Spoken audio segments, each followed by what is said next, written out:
Paper हो गया आप लोगों का? समझ में आया पेपर? ऑर्गेनिक में कितने लोगों के सही हुए? सारे? कौन सा गलत है? कौन सा? NO2 वाला, इसमें 3 NO2 है, उसमें SIR लग जाएगा।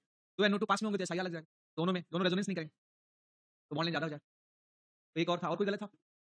ओके, चलिए ठीक है, स्टार्ट करते हैं आगे। ये शायद इनॉल कंटेंट से हमें स्टार्ट करना है। इनॉल कंटेंट में आपने number of hydrogen which can be exchange bye deuterium, तो आपने तो समझ गए ना आप लोग? कोई डाउट तो नहीं है?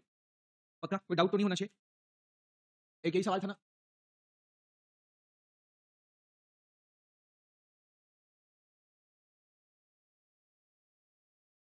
अगर आपसे कोई पूछे कि इसमें कितने हाइड्रोजन ड्यूटेरियम द्वारा एक्सचेंज होंगे, तो पहला हाइड्रोजन यहाँ से निकलता है, फिर ये यहाँ से यहाँ जाएगा। एक्चुअली जहाँ पे ये होगा ना, जहाँ पे ये होगा वहाँ अपने आप ये बन जाता है। हाँ, ये होगा वो अपने आप ये बन जाता है, ये इसके, और वहीं पे अपने आप ये भी बन जाता है।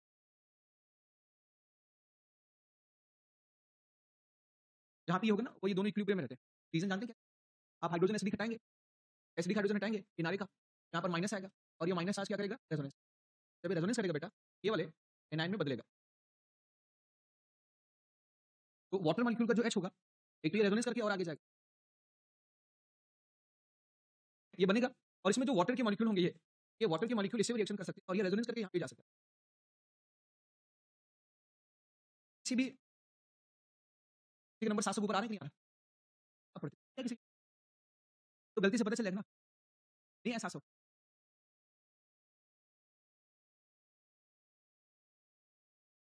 मेन पार्टी नहीं भाई, एक दो से काम नहीं चलेगा। कम 8-10 तो होनी चाहिए, 700 के ऊपर आनी चाहिए। 8-10 बच्चे तो क्या चीज़? फिर बैच छोड़ दो, अगर 700 के नीचे सोच रहे हो तो मैं खुद ही बात कर लूँगा, मैं खुद ही बात कर रहा हूँ, है ना? अगर 700 के नीचे सोच रहे हो तो ये छोड़ दो। 700 के नीचे इस बैच में कुछ दिन बाद अलाउ नहीं होगा, याद रखिए। 700 चाहिए हमें, 650। हाँ? क्या चीज़? टेस्ट में 700 आने का मतलब है थोड़ी ना कि आपको केमिस्ट्री आ गई। टेस्ट नहीं देते आप? आप टेस्ट नहीं दिए थे? क्यों टेस्ट नहीं दिए? कहाँ गए थे आप? झालावाड़ से आप गाड़ी से आते हैं?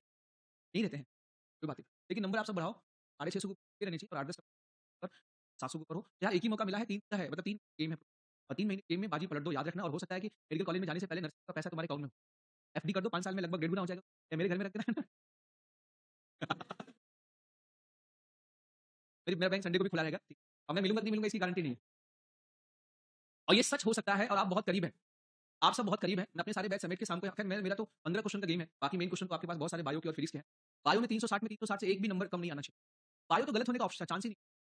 अगर गलती हुई तो चलो, केमिस्ट्री और फिजिक्स में था कुछ गलत हो गया, नहीं तो बायो तो 100% था। और ये 3 महीने के गेम में आप गेम पूरी बाजी पड़, ऑल ओवर इंडिया स्टार बन जाए। और ये संभव है, और याद रखना, पहली रैंक पाने वाले को पता नहीं होता है कि वो फर्स्ट रैंक पा रहा है, चौथी रैंक पाने वाले को पता नहीं होता फर्स्ट रैंक, बस खाली वो प्रयास करता है।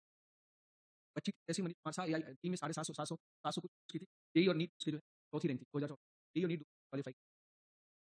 वही है, ऐसा नहीं, पहले नहीं पता, लेकिन मेरे को अंदाजा था कि इसकी रैंक फर्स्ट आ सकती है। बस नहीं आई, दुख रहा क्या गई थी। चलो ठीक है, इसमें हम बात करते हैं। यहाँ पे ये होगा ना, जैसे ये एनायन कन्वर्ट होगा, एक तो वाटर से लेकर के इलेक्ट्रॉन H+ बदल सकता है। ये माइनस चार्ज यहाँ जाएगा तो इस माइनस, और साथ में ये माइनस चार्ज यहाँ जाएगा तो ये भी। तो यहाँ पर इसकी अल्फा कार्बन का डबल बॉन्ड छूट गया क्या?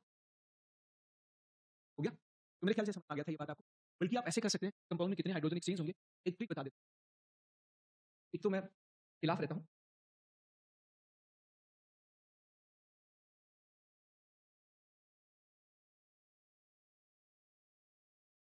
ट्रिक बता देता हूँ, मान लो ये मॉलिक्यूल और कीटोन और टाइटोमेरिज्म कहीं होने वाला।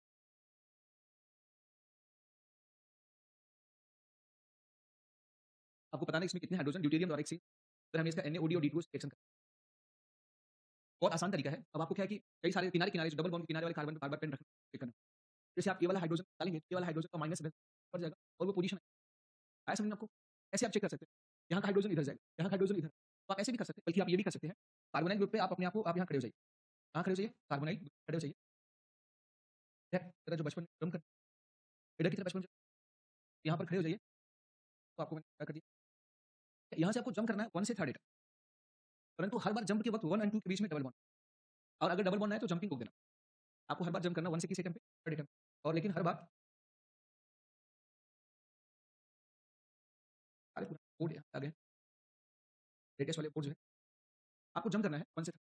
जहाँ आपके चरण पड़ेंगे वहाँ का हाइड्रोजन एक्सचेंज, कौन सा करेक्शन आखिरी कार्बन से, ठीक है, चलो तो आपके चरण यहाँ पर पड़ेंगे, यहाँ हाइड्रोजन एक्सचेंज हो, फिर आप यहाँ से फिर 1 टू 1 होगा, ये 2 का 3 वापस यहाँ आपके चरण पड़ेंगे, यहाँ हाइड्रोजन भी आगे जंप, आगे 1 2 के बीच डबल बॉन्ड नहीं, तो आप यहाँ खड़े हो गए, ये 1 एटम हो गया, ये भी 3 है ये, और टाइटोमेरिज्म इसका इस साइड से भी होगा, इस हाइड्रोजन ठीक से, फिर 1 हाइड्रोजन अगर होगा तो, ठीक है, नीचे नहीं आ सकते, अगर आप आएंगे तो 1 2 डबल बॉन्ड नहीं मिलेगा, ठीक है, इसमें वापस 1 नीचे नहीं आ सकते, डबल बॉन्ड नहीं है, ये 1 ये क्या है 1 इधर भी ये आपका 1 है, तो 1 है 1 2 1 2 काउंट कर लो इधर एक से तीनों यहाँ पर वो यहाँ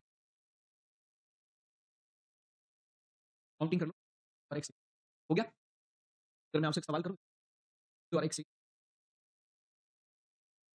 आपसे बात करूँ, how many can be exchange bye deuterium इस में ड्यूरिंग टाइटोमेरिज्म, वही हाइड्रोजन है बहुत ज़्यादा, जिसके निकलने के बाद -O पर पहुँचता है, कि कीटोन के पड़ोसी कार्बन का हाइड्रोजन क्या होता है, इसलिए एसिडिक होता है क्योंकि जब हाइड्रोजन निकल गया तो ये हाइड्रोजन H कहाँ, तो कहाँ हाइड्रोजन बताओ, ये पहला दूसरा तीसरा इधर नहीं जा सकते, पहला दूसरा तीसरा पहला दूसरा पहला दूसरा तीसरा पहला दूसरा यहाँ पर 2 हाइड्रोजन, ये वाला ये 1 2 के बीच डबल बॉन्ड नहीं मिलता, यहाँ से नहीं ऊपर से आना, अच्छा क्या नीचे से, ये ट्रिक मैं बता, अच्छा अब यहाँ का हाइड्रोजन टाइटोमेरिज्म नहीं करेगा, क्यों नहीं करेगा, क्योंकि साथ रेजोनेंस कीटोन पर नहीं जाएगा, ऑक्सीजन पर नहीं जाएगा, ये माइनस यहाँ नीचे की तरफ, अभी क्लियर है, कितने हाइड्रोजन एक्सचेंज होंगे यहाँ पर 2 2 4 0 1 कितने होंगे टोटल 5, पक्का, चलो तो अब ऐसे क्वेश्चन आएंगे तो आप कर लेंगे, तो पक्का यकीन है कि आपसे क्वेश्चन, अब हम बात करते हैं आगे इनॉल कंटेंट क्या होता है, जब भी कोई कंपाउंड कीटोन और टाइटोमेरिज्म शो करता है, उसमें आप पानी बेस भी मिलता है, यहाँ पर दूसरा आइसोमर बन जाता है, थोड़ी देर बाद उसमें इक्विलिब्रियम आ जाता है, दूसरा आइसोमर बनता है वो पहले में और पहला दूसरे में इंटर कन्वर्ट स्टार्ट हो जाता है, तो जब इक्विलिब्रियम कंडीशन राइज हो जाए तो उस समय कीटो के परसेंटेज को कीटो कंटेंट कहा जाता है, इनॉल के परसेंटेज को इनॉल कंटेंट, तो the compound which can show tautomerism at equilibrium the percentage of keto is known as content and the percentage of enol is known as enol content, मेरी बात clear है,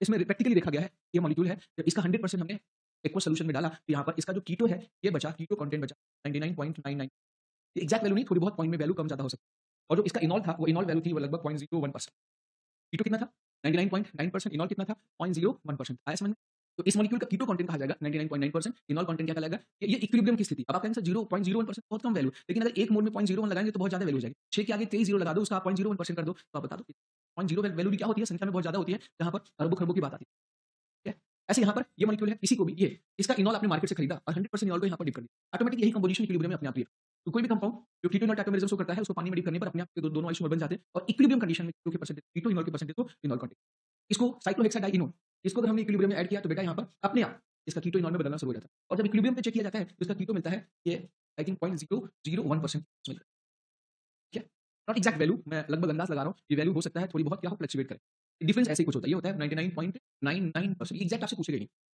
तो इसमें देखो इसका इनॉल 0.01% था, इसका इनॉल 99.9%, कोई पूछे इसका कीटो कंटेंट कितना है तो आप बोलेंगे 0.001%, इनॉल कंटेंट है पॉइंट, तो हर कंपाउंड के इनॉल कंटेंट अलग होते हैं, हर कंपाउंड के कीटो कंटेंट क्या होते हैं अलग होते हैं, हमसे क्वेश्चन भी पूछा जाता है कि आप बताओ इसका कीटो कंटेंट ज्यादा होगा किसका इनॉल कंटेंट, ये हमसे कंपैरिजन पूछा जाता है, तो हम इसका जवाब भी दे सकते हैं, कैसे जवाब देंगे, चलिए अब हम बात करते हैं, मीडियम वाटर होता है, अगर कुछ न दिया जाए तो मीडियम हमेशा क्या मानेंगे वाटर ही मानेंगे, अगर सिर्फ कीटो कंटेंट इनॉल कंटेंट बोले नो मीडियम इज गिवन तो मीडियम वाटर होता है, और वाटर में ही हमारे सिलेबस में है, एसिड में भी नहीं है, क्लोरोबेंजीन में भी नहीं, बट पूछने को पूछ सकते, चलिए अब हम आपसे बात करते हैं कंपैरिजन, आप कैसे आपका देखिए कैसे बताएंगे कि इसमें इनॉल ज्यादा हुआ, आप खुद ही देख सकते हैं, पहली बात तो इसका हाइड्रोजन हाईली एसिडिक है, इसका हाइड्रोजन हाईली क्या है एसिडिक है, आप ऐसे भी कह सकते हैं कि इसका इनॉल हाईली स्टेबल भी है क्योंकि एरोमेटिक कैरेक्टर है, अगर कीटो और इनॉल की कंपेयर करें इन आपस में, हमको इन दोनों को आपस में कंपेयर, कीटो और इनॉल को अगर देखें तो कीटो की कंपेयर में इनॉल हाईली क्या होता है स्टेबल होता है क्योंकि इसमें एरोमेटिक कैरेक्टर, यहाँ पे नॉन एरोमेटिक कैरेक्टर, यहाँ पर हम बात करें तो दोनों ही नॉन एरोमेटिक, जनरली कीटो का परसेंटेज होता है वो ज्यादा और इनॉल का परसेंटेज, वैसे एक बात बता दूं कीटो इनॉल टाइटोमेरिज्म जो होता है एक प्रकार का इंट्रामॉलिक्यूलर एसिड बेस रिएक्शन होता है, मॉलिक्यूल के अंदर ही एसिड बेस रिएक्शन होता है, जैसे इसने H निकाला और वो H कहां पर चला गया बताओ ऊपर, इसने H निकाला और ये H कहां गया बताओ कार्बन, भाई ये H निकलेगा यहाँ से, H निकलेगा और फिर रेजोनेंस करके ये इसमें ये ग्रुप आपका एसिडिक काम किया, इसमें ये ग्रुप एसिड का काम करता है,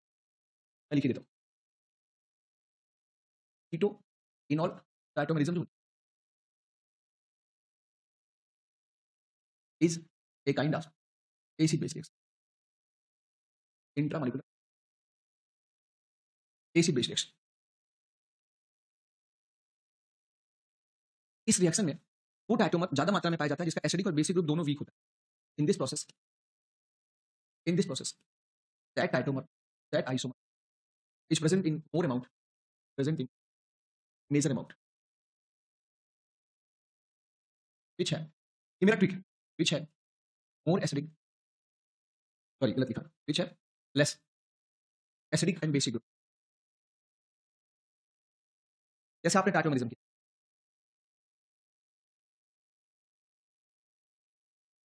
इसमें हाइड्रोजन आपने कहां से निकाला, यहां से निकाला हाइड्रोजन, ठीक है, तो ये वाला ग्रुप क्या होगा, ये एसिडिक ग्रुप कहलाएगा, और फिर ये रेजोनेंस करके कहां पर पहुंचा बताओ -, ऊपर, तो यहां पे आप H ऐड कर देते हैं, ओ इसमें किसका काम कर रहा है बताओ? बेसिक ग्रुप का। तो आपका एसिडिक ग्रुप ये हो गया और ये हो गया बेसिक ग्रुप। फिर उल्टा कि आपने बना दिया इसका टाइटोमर, अब इसमें वापस आप टाइटोमरिज्म करें। अच्छा, इसका एसिडिक ग्रुप कौन है? आप इसका अगर आप ये असली मॉलिक्यूल नहीं है, इसका असली मॉलिक्यूल देखना चाहते हैं, इसमें रेजोनेंस तो नहीं होता। तो जो यही है, यही असली मॉलिक्यूल। इसमें रेजोनेंस होता है, इसलिए इसका ये असली मॉलिक्यूल नहीं है। असली मॉलिक्यूल इसका कहाँ दिखेगा? हाइब्रिड। इसका हाइब्रिड जब आप बनाएंगे, इसका हाइब्रिड बिल्कुल ऐसा बनेगा।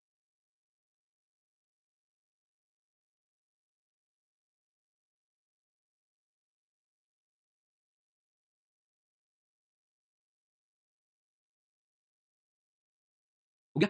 इसमें एसिडिक ग्रुप कौन सा बताओ? ये OH प्लस जिस पर डेल्टा प्लस, और बेसिक ग्रुप कौन है? ये कार्बन का माइनस। समझ में आ गया? तो अब मुझे बताइए स्ट्रॉन्ग एसिडिक ग्रुप कौन सा है? ये OH, ये OH, ये एसिडिक ग्रुप है इसका। तो आप मुझे बताओ किसकी मात्रा ज्यादा होगी इसमें? किधर स्ट्रॉन्ग एसिड ग्रुप है? उधर स्ट्रॉन्ग एसिड ग्रुप प्रेजेंट है, इधर वीक एसिड ग्रुप है। जो कि मॉलिक्यूल में strong acid base group present है, तो रुकेंगे थोड़ी ना, वो अपने आप रिएक्ट कर जाएंगे, तो अपना रूप बदल लेंगे। समझ में आ गया? अब अगर आपके वही आपसे बताया था, एक साथ बताया था कि हाथ में खुजली हो रही है, स्ट्रॉन्ग खुजली हो रही हो और नाखून भी ठीक ठाक बड़े हो, तो तुरंत आप क्या करेंगे? डायरेक्ट लाइन लगा देंगे पूरा, है ना? ग्लव्स लगा के चोट तो हाथ का नेचर चेंज हो जाएगा। तो यहाँ पर strong acidic basic group present है ना, तो ये इस रूप में क्यों रहेगा? तुरंत इनके बीच में रिएक्शन हो जाएगी, ये वीक की तरफ शिफ्ट हो जाएगा। तो परसेंटेज हमेशा जो होता है उसका ज्यादा होता है, सॉरी गलत, हमेशा सब गलत बोला, जनरली उसका परसेंटेज ज्यादा होता है जिसमें आपका वीक एसिडिक और weak basic group present, generally मैंने बोला। लेकिन अगर कहीं कहीं पे ये इनॉल एक्सट्रीमली स्टेबल हो जाए, जैसे एरोमेटिक हो जाए या वहाँ पे इंट्रामोलिकुलर हाइड्रोजन बॉन्डिंग हो जाए, बहुत ज्यादा स्टेबल हो जाए, तब उस समय जो होता है वो इनॉल ज्यादा स्टेबल है। आया समझ में? तो कीटोन और टाइटोमेरिज्म में आप अक्सर पाएंगे, आप किसी भी टाइटोमर का परसेंटेज बता सकते हैं, हर टाइटोमर की परसेंटेज बता सकते हैं। साइनाइड आइसोसाइनाइड में साइनाइड ज्यादा होगा, एमाइड इमिनॉल में एमाइड ज्यादा होगा, क्योंकि आप उनके एसिड ग्रुप के आधार पे नाइट्रो एसी नाइट्रो में नाइट्रो ज्यादा होता है, नाइट्रोसो ऑक्साइन में नाइट्रोसो ज्यादा होगा, ऑक्साइन कम होगा। आप ऑटोमेटिकली किसी का भी परसेंटेज, ठीक है? पर हाँ, अगर मान लिया एक आइसोमर एरोमेटिक हो जाए और दूसरा एरोमेटिक ना हो, या एक में एक्सट्रीमली हाइड्रोजन बॉन्ड बन जाए, तो उसका परसेंटेज क्या हो जाता है? ज्यादा हो जाता है। अब आगे बढ़े हम लोग, अब आगे कुछ केसेस देखेंगे तो वहां पर और क्लियर हो जाए। तो चलो, ये हमारा टाइटोमेरिज्म की कहानी क्या होगी? ये लगभग कीटोन और टाइटोमेरिज्म, ये बात आपको समझ में आ रही है कि इसका परसेंटेज 99 क्यों है? क्योंकि इसमें वीक एसिडिक और वीक बेसिक ग्रुप से ज्यादा पाया जाता है। यहाँ पर ऐसा क्यों हुआ? क्योंकि यहाँ का एसिडिक ग्रुप बहुत ही स्ट्रॉन्ग एसिडिक ग्रुप हो गया, या इसका इनॉल जो होता है बहुत ही क्या हो गया? स्टेबल। इसका इनॉल बहुत स्टेबल हो गया। चलो ठीक है, अब आपसे इनॉल का कंपेरिजन कैसे करते हैं? Comparison of इनॉल, comparison of इनॉल। कभी भी किसी में इनॉल कंपेयर करना हो तो मैं फॉर्मूला बता देता हूँ। दो मीडियम होता है, एक बेसिक होता है या एक्वस मीडियम, ठीक है, और दूसरा होता है एसिडिक मीडियम। अगर क्लियर कट लिखा हो एसिडिक बेसिक का तो आप उसको फॉलो करिएगा, क्लियर कट ना लिखा हो तो एक्वस मीडियम ही माना जाता है। बाय डिफॉल्ट बेसिक या एक्वस मीडियम ही मानते हैं। इसमें याद रखना इनॉल कंटेंट जो होता है ये डायरेक्टली प्रोपोर्शनल ऐसा होता है, इनॉल कंटेंट डायरेक्टली प्रोपोर्शनल होता है एसिडिक नेचर ऑफ हाइड्रोजन। जिस टाइटोमर्स का हाइड्रोजन ज्यादा एसिडिक होगा उसमें जल्दी से टाइटोमरिज्म, क्योंकि बेस क्या करता है? उस हाइड्रोजन को जल्दी चुरा लेता है पानी में, उसको उसके दूसरे रूप में भेज देता है। आया समझ में? तो उसमें इनॉल कंटेंट ऑटोमेटिक, मान लिया कोई कीटो है उसका हाइड्रोजन ज्यादा एसिडिक, तो उसका इनॉल ज्यादा हो जाएगा। तो enol content are directly proportional to acidic nature in keto isomer, acidic nature of hydrogen in keto isomers. Keto isomer में जितना ज्यादा एसिडिक हाइड्रोजन होगा उतना ज्यादा वो इनॉल बनाएगा। अच्छा, एसिडिक नेचर किस चीज से प्रभावित होता है? -M -H -I ग्रुप से। पक्का? तो आप बता सकते हैं directly proportional to -M -H -I effect. जहां भी इलेक्ट्रॉन विड्रॉइंग ग्रुप लगे होते हैं वहां पर इनॉल कंटेंट ज्यादा होता है। एक तो ये फार्मूला हो गया। सारे क्वेश्चन हो रहे हैं बेटा, आप पहले इस फार्मूले को नोट करो। अगर मान लिया ये फार्मूला आपको समझ में नहीं आया या काम नहीं किया, तब दूसरा फार्मूला यूज करना कि इनॉल कंटेंट जो होता है ये directly proportional to stability of enol होता है। स्टेबिलिटी ऑफ इनॉल, और इनॉल की स्टेबिलिटी निकालना आपको आता है। यहाँ एक नया कंसेप्ट में जुड़ेगा, एक नया फार्मूला जुड़ेगा, हालांकि नया नहीं, आपको पता है पहले से। स्टेबिलिटी निकालने के कई फार्मूले होते हैं, जैसे stability directly proportional to aromatic nature, inversely proportional to anti aromatic nature, directly proportional to intramolecular hydrogen bonding, intramolecular H bonding, इसे चिलेशन भी कहते हैं। आप जानते हैं चिलेट? इनऑर्गेनिक केमिस्ट्री में आपने पढ़ा होगा चिलेशन, है ना? आपकी फेवरेट केमिस्ट्री होती है इंट्रामोलिकुलर, फेवरेट नहीं होती organic, intramolecular H bonding. Next दूसरा रेजोनेंस, इंटर बॉन्डिंग। किसी भी कंसेप्ट को आप पढ़िए, उसके पीछे उसका फैक्ट जान जाइए तो वो ज्यादा देर तक याद रहता है, फिर गलतियां नहीं होती। हाँ, चलो देखो, जब भी किसी की डिस्कवरी हुई है, जब भी उसका उल्टा रिजल्ट निकला है, तो हर उल्टे रिजल्ट का एक रीजन तो दिया गया। पेपर तभी पब्लिश हुआ है जब वो उस रीजन ऑथेंटिक दिया गया। एक तो थ्योरी जब बना तो क्यों ऐसा हुआ, ये जो हम लोग पढ़ते हैं, ये पहले कीटोन और टाइटोमेरिज्म पहले डिसाइड हो चुका है। फिर हम ट्रिक डिसाइड करें कि हम कैसे डिसाइड करेंगे। हम लैब में जाकर प्रैक्टिकल थोड़ी ना करेंगे, हम तो कैसे ट्रिक के माध्यम से काम करेंगे, और उसमें कहीं कहीं गड़बड़ जाता है। Resonance directly proportional to hyperconjugation हो गया। बाकी स्टेबिलिटी आपको निकालना आता है। बोलो, तो ये है, कुछ ज्यादा सवाल तो नहीं दिया है इसमें, बताइए इसमें किसमें टाइटोमर ज्यादा होगा? एक क्वेश्चन तो छूट गया शायद, एक छूट गया, डिलीट हो गया इसमें से।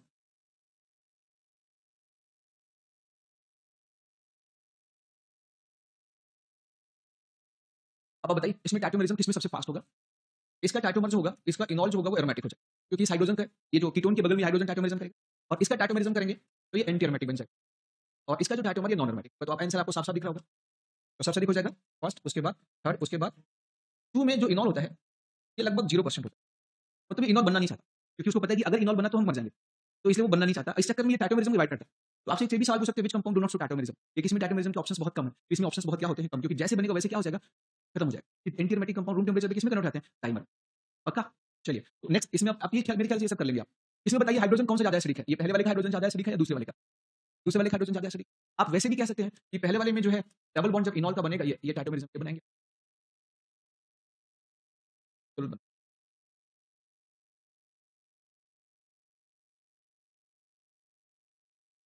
सही था। इस वीक में 1-2 घंटे की आपकी एक्स्ट्रा क्लास होगी, उसमें आप प्रेजेंट जरूर हैं। हाइड्रोकार्बन स्टार्ट होगा। अब ये ऑफिशियली अनाउंस होगा, आपके ऐप पे आ जाएगा अभी 12 बजे। वो आज नहीं कल होगा। कल होगा या मतलब अब अगर कल क्लास कोई और नहीं बोला, कल मैं ले लूंगा 3 to 5। आज भी टाइम मेरे पास है, लेकिन फिर आज मैं लूंगा तो 5:30 से करीब 7:30 8 हो जाएगा। लेकिन आपके साथ गज के साथ प्रॉब्लम है कि रात को उनको इधर से जाने प्रॉब्लम है। अरे नहीं मैं अब पता चला कि जो है यहाँ पर मुझे बताया कैसे डायटोमेरिज्म करें। सर किसमें इनॉल का परसेंटेज ज्यादा होगा? सेकंड वाले में इनॉल का परसेंटेज क्या होगा बताओ? ज्यादा, और फर्स्ट वाले में इनॉल का परसेंटेज कम। क्यों? क्योंकि सेकंड में जो बेंजीन है इसके साथ क्या होगा? पाई बॉन्ड से रेजोनेंस करेगा। यहाँ पे पाई बॉन्ड का रेजोनेंस बेंजीन से नहीं होगा, तो सेकंड का इनॉल का परसेंटेज ज्यादा होगा। तो अगर किसी से एक सेम टाइप का फंक्शन ग्रुप हो तो उसमें फिनाइल लगा दो तो उसमें जो है इनॉल का परसेंटेज होता है थोड़ा बढ़ जाता है। इसमें अगर हम बात करें तो इनॉल का परसेंटेज किसमें ज्यादा होगा बताओ? पहले वाले में कि दूसरे वाले में? दूसरे। देखो यहाँ पर जो हाइड्रोजन है ये थोड़ा ज्यादा एसिडिक है, क्योंकि इसके दोनों तरफ इलेक्ट्रॉन विट्राइन ग्रुप है, ये -m और -i ग्रुप है। इसमें कीटोन का -m पावर तो अच्छा होता है, इस खैर 2 -m ग्रुप है और यहाँ पर कीटोन के एक ही साइड में -m ग्रुप प्रेजेंट, तो पक्का इसका हाइड्रोजन कम है एसिडिक। और अगर आप इसका इनॉल भी बनाएंगे तो इसके इनॉल में कई प्रकार की स्टेबिलिटी आ जाती है। जैसे इसका इनॉल अगर बनाएंगे तो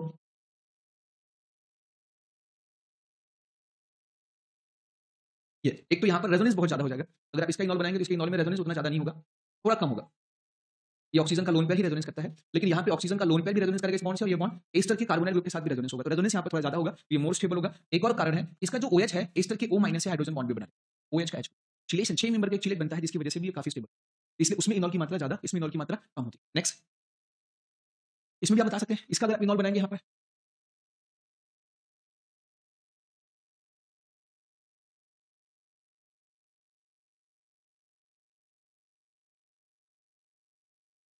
क्या लिखा,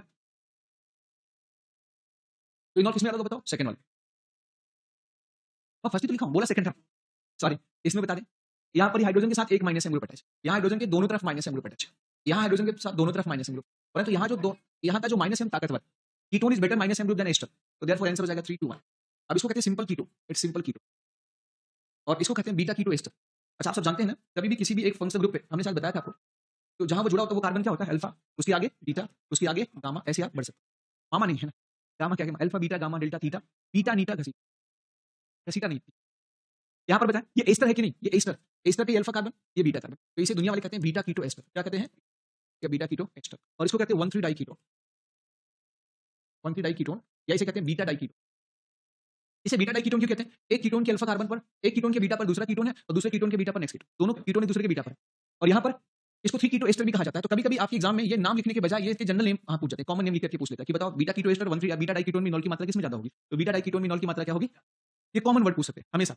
ऐसे और आगे बढ़े आप, यहाँ पर बीटा, अगर हम 1,3 डाई कीटोन या बीटा डाई कीटोन और बीटा कीटो एल्डिहाइड, ये अल्फा बीटा, यह बीटा कीटो एल्डिहाइड, या 3 कीटो एल्डिहाइड में अगर हम बात करें तो इसमें मात्रा ज्यादा होती है। क्यों ज्यादा होती है बता दो? क्योंकि हाइड्रोजन उसका ज्यादा एसिडिक होता है।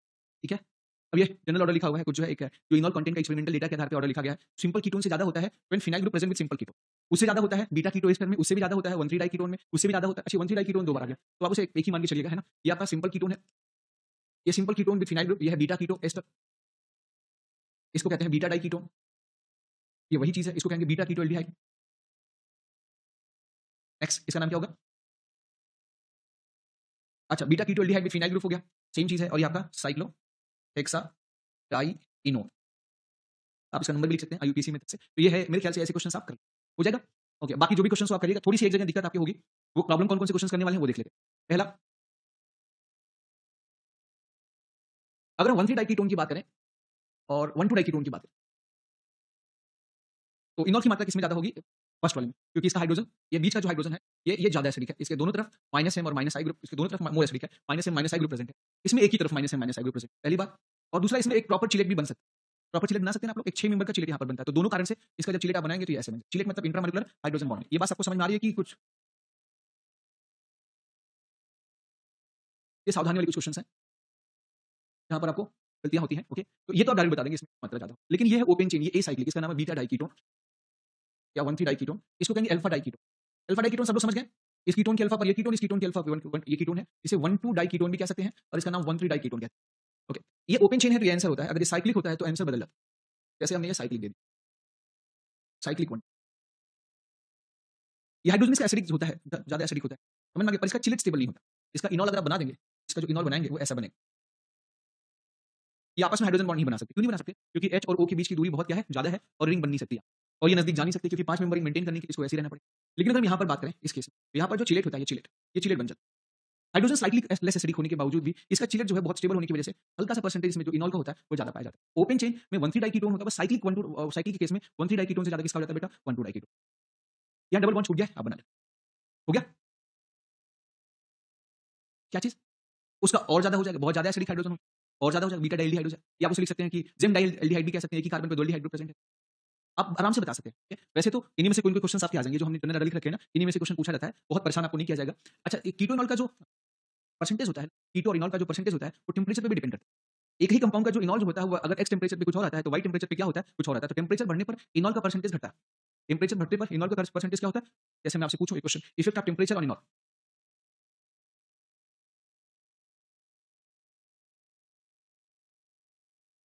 Effect of temperature on इनॉल percent, इनॉल content. जैसे मैं आपसे बात करूं, ये एक 1,3 डाइकीटोन है, 1,3 डाइकीटोन में इनॉल है, ये x% है एट 25 डिग्री सेल्सियस, और y% है एट 75 डिग्री सेल्सियस। इसमें याद रखिएगा, टेम्परेचर बढ़ने पर इनॉल घटता है, यहाँ पर x ज्यादा होगा y से। रीजन बता दो जी, टेम्परेचर बढ़ाओगे तो हाइड्रोजन बॉन्डिंग टूट जाएगी, और ये इनॉल जो है ये बैकवर्ड डायरेक्शन में मूव कर जाएगा। आया समझ में आपको? Okay, next. नहीं समझ में? Next, effect of solvent. Solvent के पोलरिटी पर भी इनॉल का परसेंटेज डिपेंड करता है।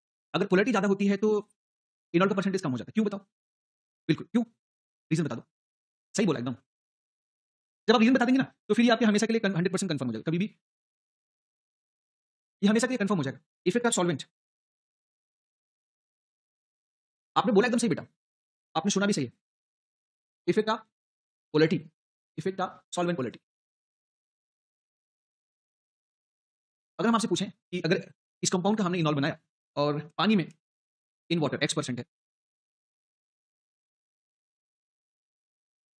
In water x%, in CCl4 y%, in benzene CCl4 का जो डाइपोल मोमेंट 0 होता है, इसका म्यू रिजल्टेंट 0 होता है, इसका म्यू रिजल्टेंट 0 नहीं होता, तो ऊपर और ज्यादा पोलर है। बताओ क्यों?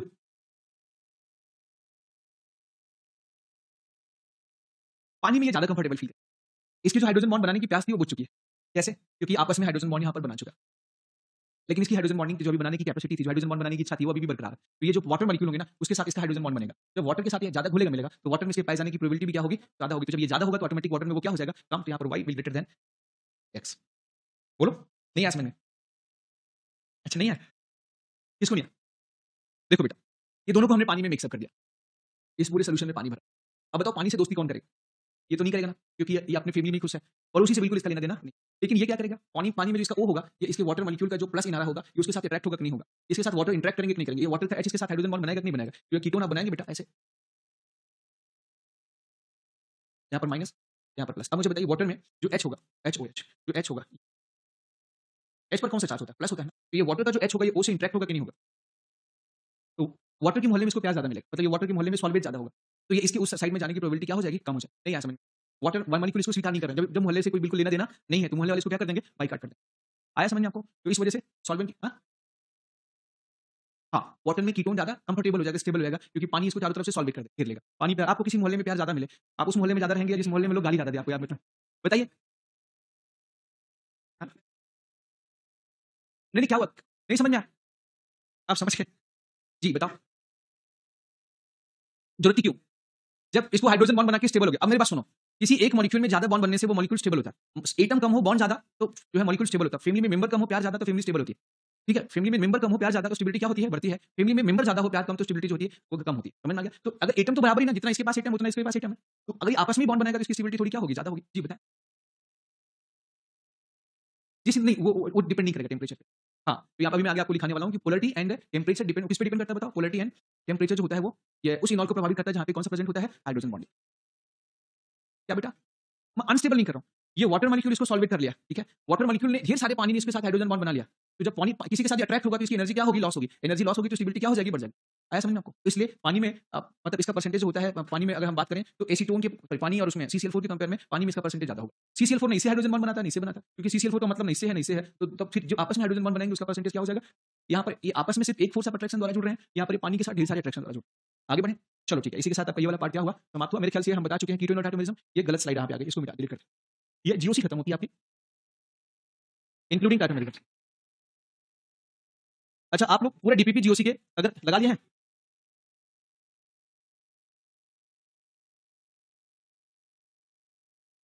अब हम बात करें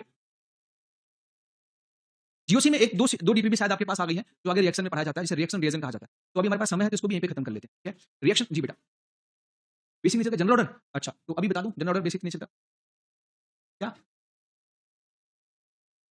अच्छा, वो फार्मूला नहीं करा है? अच्छा ठीक है, वो आपको पहले बता दिया हूं।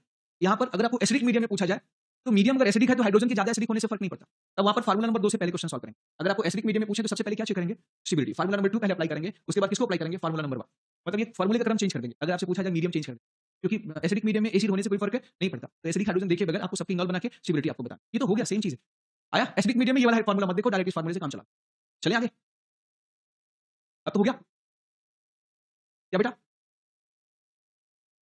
देखो एसिडिक मीडियम की एग्जांपल मैं करा चुका हूं आपको। एसिडिक मीडियम में आपको एसिडिटी ऑफ हाइड्रोजन देखना ही नहीं। जैसे मैं बोलूं इसका बेसिक मीडियम लाओ, अच्छा आप लोग का एग्जांपल करा दीजिए।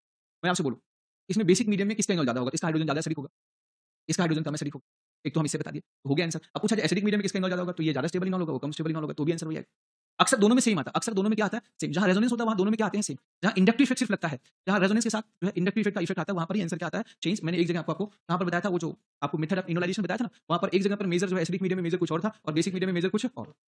अच्छा, आपके एग्जाम में एसिडिक मीडियम नहीं पूछा जाता है, लेकिन आपको आईटीएस में या डीपीपी में या हो सकता है कि किसी जगह क्वेश्चंस में ये मिल जाए।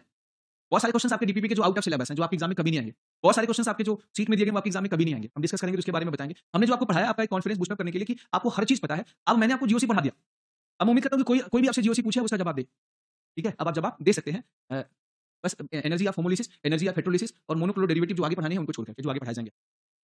चलिए, रिएक्शन रिएजेंट, ये रिएक्शन का पार्ट होता है। जो रिएक्शन से शामिल पार्ट है वो आगे आने वाला है। हम पढ़ेंगे reaction reagent. Reaction reagent, reaction क्या होता है बताओ?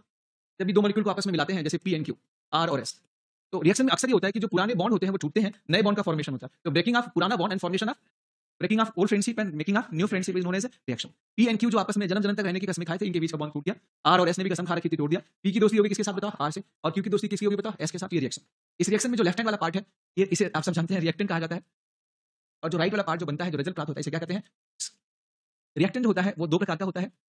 एक रिएक्टेंट थोड़ा ज्यादा परेशान होता है, ज्यादा एक्टिव होता है, जनरली वही शुरुआत करता है, बॉन्ड पहले उसी का ब्रेक करता है। इन दोनों में से दोनों एक साथ समझना, एक थोड़ा ज्यादा परेशान होता है, ज्यादा रिएक्टिव होता है, ज्यादा एक्टिव होता है। जो एक्टिव होता है उसे रिएक्शन रिएजेंट कहा जाता है, जो कम एक्टिव होता है उसे क्या कहते हैं? सबस्ट्रेट। इसमें दो पार्ट होता है, एक होता है सबस्ट्रेट और दूसरा क्या होता है? Reaction reagents. रिएजेंट को आप कह सकते हैं one which is more reactive या one which attack over another. अच्छा, सबस्ट्रेट क्या होगा? Upon which attack take place, another upon which attack take place.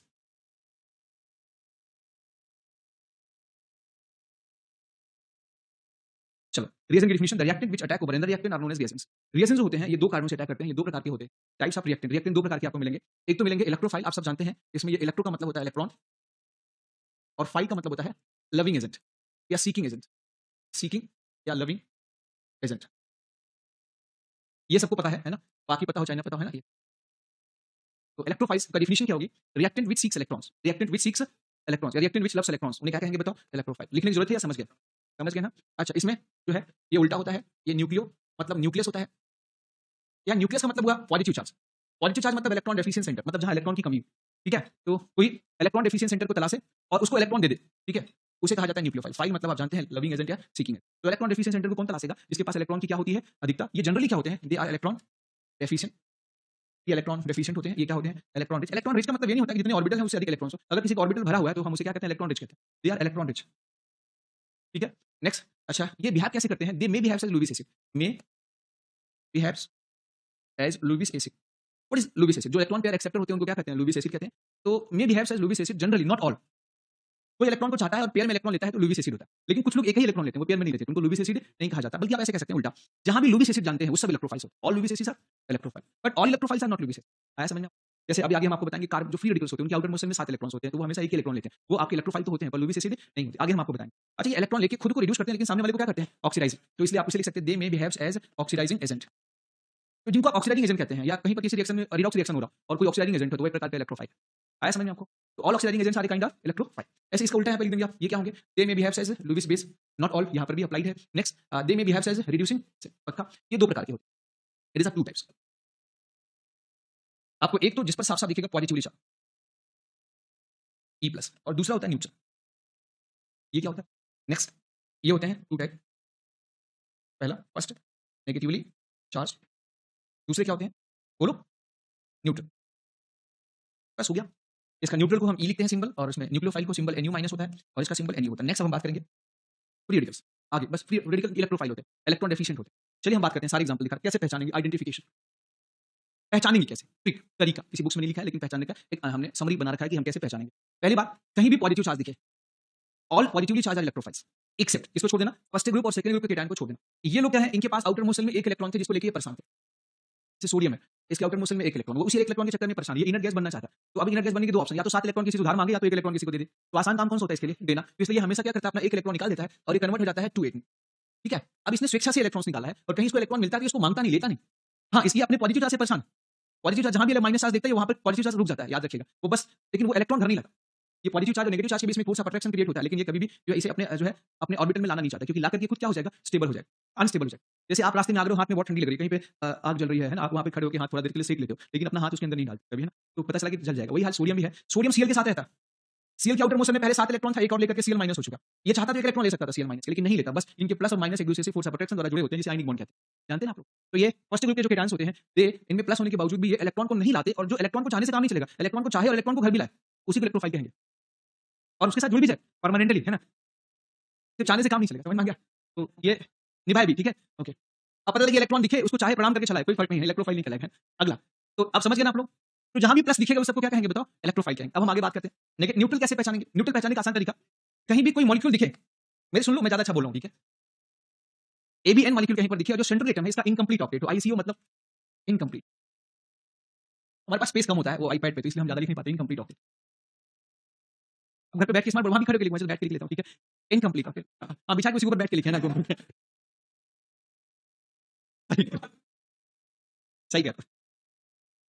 तो कहीं पे आपको ऐसा मॉलिक्यूल दिखे न्यूट्रल, जिसके सेंट्रल एटम का ऑक्टेट अधूरा दिखे, कभी भी ऑक्टेट अधूरा दिखे, उन सबको हम इलेक्ट्रोफाइल कहते हैं। कभी भी ऑक्टेट अधूरा दिखे, उस पे इलेक्ट्रॉन है कि नहीं है ऐसी परवाह किए बगैर उसे क्या कह देंगे आप हमेशा, इलेक्ट्रोफाइल। जैसे आपने देखा है BeCl2, BeCl2 के आउटर मोशन में 4 इलेक्ट्रॉन है, 2 बॉन्ड बनाने से 4 इलेक्ट्रॉन इसको मिला, 2 शेयरिंग में दिया, 2 पाया। ये समझ में आया कि नहीं सबको? अच्छा, क्या इसका ऑक्टेट कंप्लीट हुआ कि नहीं कंप्लीट हुआ? अभी इसके पास कितने इलेक्ट्रॉन है, 4, कितने की कमी है, 4, कितने pair, 2 pair, they can accept 2 pair electrons, इसको खुला नहीं छोड़ते, है ना, क्योंकि मोहल्ले हमेशा ये बंद रहता है, पिंजरे में बंद रहता है, इसके ढक्कन को खोल देंगे तो इसके आसपास से जो पानी गुजरेगा ना, उस पानी को पकड़ के जो है ये चिपका लेता है, जानते हैं ना। चलो ठीक है, तो ये इलेक्ट्रोफाइल पे भी है हम लोग। तो मॉलिक्यूल दिखे, सेंट्रल एटम का ऑक्टेट क्या दिखे, इनकम, सेंट्रल एटम का ऑक्टेट क्या दिखे बताओ, इनकम्प्लीट। तो पक्का याद रखना, इनकम्प्लीट ऑक्टेट वाला जो मॉलिक्यूल्स होता है वो हमेशा क्या होता है, इलेक्ट्रोफाइल, पक्का, ठीक है। इसके अलावा जैसे ये BeCl2 4 इलेक्ट्रॉन्स यहाँ पर है, BeCl3 6 इलेक्ट्रॉन है, जिंक क्लोराइड 4 इलेक्ट्रॉन्स है, AlCl3 6 इलेक्ट्रॉन्स है, FeCl3, इनके पास तो P और D दोनों खाली होते हैं। नेक्स्ट CS2 कार्बिन, दिखने को 2 इलेक्ट्रॉन्स है, मतलब पॉकेट में 100 की नोट या 500 की नोट लेके टहल रहा है, लेकिन जो है घर में आने की कमी है। इसके आउटर मोशन में कितने इलेक्ट्रॉन्स चेक करो, आउटर मोशन में 6 इलेक्ट्रॉन्स है। आपका नाइट्रीन, इसको नाइट्रीन कहा जाता है। एक बात बता दूं, कार्बन पर 2 बॉन्ड और 2 इलेक्ट्रॉन्स हो तो कार्बिन कहा जाता है। नाइट्रोजन अगर 1 बॉन्ड और 4 इलेक्ट्रॉन के साथ हो तो नाइट्रीन कहा जाता है, ठीक है। कार्बन पर 3 बॉन्ड और 1 इलेक्ट्रॉन हो तो कार्बो रेडिकल या फ्री रेडिकल कहा जाता है, ठीक है। ये सभी, इनके आउटर मोशन में कितने इलेक्ट्रॉन है, 6, 2 बॉन्ड से 4 इलेक्ट्रॉन, 2 या 6 इलेक्ट्रॉन, यहाँ भी 6 इलेक्ट्रॉन, यहाँ भी 6 इलेक्ट्रॉन, ये सभी, सॉरी यहाँ 7, ये सब इलेक्ट्रोफाइल्स हैं। इसमें सारे इलेक्ट्रोफाइल और लुईस एसिड भी हैं, लेकिन लास्ट वाला लुईस एसिड नहीं होता जी। सिंगलेट और ट्रिपलेट में जो सिंगलेट होता है वो लुईस एसिड होता है, ट्रिपलेट लुईस एसिड नहीं होता। कार्बिन में सिंगलेट जो होता है लुईस एसिड होता है, ट्रिपलेट लुईस एसिड नहीं होता। अब उधर मुझे मत उलझाओ, क्योंकि अगर हम उधर जाएंगे तो इधर वाला मामला क्या हो जाएगा, उसका समय आने दो। क्या हुआ, इनके हाइब्रिडेशन भी फर्क हो जाता है, इनके हाइब्रिडेशन में भी फर्क होता है, सिंगलेट sp2 होता है, ट्रिपलेट sp होता है, ठीक है, आगे आपको बताया जाएगा। स्ट्रक्चर में भी फर्क होता है। क्या बोला था मैं, इलेक्ट्रोफाइल तो खत्म ही कर दिया, ये तो खत्म हो जाना चाहिए था, पता नहीं कैसे रुक गया, तो मैं लेट कर गया। इधर देखो, इनकम्प्लीट ऑक्टेट हो तो बता देंगे बेटा इसमें कार्बिन भी जोड़ लो, यहाँ पर ABN टाइप का कोई मॉलिक्यूल, ठीक है, कैसा मॉलिक्यूल हो, ABN टाइप का मॉलिक्यूल हो जिसमें ऑक्टेट कंप्लीट दिखे, कंप्लीट ऑक्टेट। वीडियो मतलब वैकेंट ऑर्बिटल, जगह कम थी, वीडियो गाँव में भी होते हैं ना, ABN टाइप। अच्छा, जैसे आप कंफ्यूज मत हो, जैसे आपके नजर 8 इलेक्ट्रॉन्स है, यहाँ 10 है, यहाँ पर 8 है, यहाँ 10 है, यहाँ पर 12 है, यहाँ 14 इलेक्ट्रॉन्स, यहाँ पर 12 इलेक्ट्रॉन्स है, यहाँ पर 10 है, तो यहाँ पर आपके 6 मतलब 3 बॉन्ड है तो 6 इलेक्ट्रॉन्स, मतलब 3 बॉन्ड हो गए ना, यहाँ पर नहीं 6 बॉन्ड, सॉरी 4 बॉन्ड है 10 इलेक्ट्रॉन्स, 4 दूनी 8 2 10 इलेक्ट्रॉन एक लोन करोगे, ठीक है। तो इनको देख के ये मत कहना सर यहाँ तो 8 से ज्यादा इलेक्ट्रॉन है, तो कहीं भी अगर वैकेंट ऑर्बिटल दिखे तो उनको भी हम इलेक्ट्रोफाइल कहते हैं। बल्कि इसके लिए ऐसे याद कर लो कि कहीं भी सेंटर में थर्ड पीरियड उससे नीचे के एलिमेंट्स लगाओ, थर्ड फोर्थ फिफ्थ, वहां हमेशा क्या होगा, डी ऑर्बिटल। सेंटर में कैसा हो बताओ, थर्ड पीरियड के एलिमेंट्स हो या डी ब्लॉक के मेटल्स लगे हो, समझ में आ गया। उन सबको हम क्या कहेंगे, याद रखिएगा, इलेक्ट्रोफाइल्स, ऑलवेज इलेक्ट्रो किसी भी मॉलिक्यूल के सेंटर में डी ब्लॉक का एलिमेंट्स लगाओ, ट्रांजिशन मेटल, वो हमेशा इलेक्ट्रोफाइल की तरह बिहेव करेगा। और दूसरा third period fourth period fifth period के एलिमेंट वो भी हमेशा इलेक्ट्रोफाइल की तरह बिहेव करेगा। कोई न्यूट्रल मॉलिक्यूल हो, उनकी ऑर्बिटल भी भरे ना हो बाई चांस, प्लस चार्ज भी ना हो, लेकिन अगर पार्शियल प्लस चार्ज हो और या उस मॉलिक्यूल में जो सेंट्रल में एटम उसका ईएन कम हो और जो किनारे एटम उसका ईएन ज्यादा हो, किनारे एटम का ईएन क्या हो, तो जो किनारे एटम का ईएन ज्यादा होता है अपनी अपनी तरफ इलेक्ट्रॉन को क्या करेंगे, विड्रॉ करेंगे। और जब इलेक्ट्रॉन को विड्रॉ करेंगे तो बीच वाले कार्बन पे चार्ज बहुत बढ़ जाएगा, और चार्ज बढ़ जाएगा तो याद रखिएगा बीच वाला एटम इलेक्ट्रोफाइल की तरह बिहेव करता है। जैसे यहाँ पर सी पर 4 सी लगा दो, तो जो सी पर प्लस है, याद रखिएगा, ये सी पर प्लस जो होगा वो सीएल के माइनस का 4 गुना होगा, क्योंकि चारों सीएल जब इलेक्ट्रॉन खींचेंगे तो माइनस तो 4 अलग अलग सीएल पे जाएंगे, पर प्लस कहां जाएगा बताओ, एक ही सीएल, एक ही कार्बन पे आया। तो अगर किसी दुनिया में ये कभी भी याद रखिएगा, अगर कहीं पर रहता होगा तो इसमें कौन सा चार्ज ज्यादा चमकता है, पॉजिटिव, क्योंकि उसकी मात्रा क्या होती है ज्यादा और नेगेटिव की मात्रा थोड़ी क्या होती है कम। तो इस पर हमेशा अटैक किसका होता है, इलेक्ट्रॉन डोनर एटम का अटैक होता है, समझ में आ गया। तो इसलिए इलेक्ट्रोफाइल कहलाता है, मतलब ये इलेक्ट्रॉन लेता है। तो कहीं भी किनारे ज्यादा इलेक्ट्रोनेगेटिव एटम हो, बीच वाले का कम इलेक्ट्रोनेगेटिव एटम हो, तो किनारे वाला एटम के ज्यादा इलेक्ट्रॉन खींचने की वजह से बीच वाला एटम पर ऑर्बिटल खाली नहीं होने के बावजूद भी वो किसकी तरह बिहेव करता है, इलेक्ट्रोफाइल, पार्शियल प्लस चार्ज की वजह से। लेकिन इसका इलेक्ट्रोफिलिक कैरेक्टर थोड़ा कम होता है। जैसे मान लो इसमें इलेक्ट्रॉन इलेक्ट्रोफिलिक नेचर किसका ज्यादा होगा, पॉजिटिव चार्ज का सबसे ज्यादा होगा।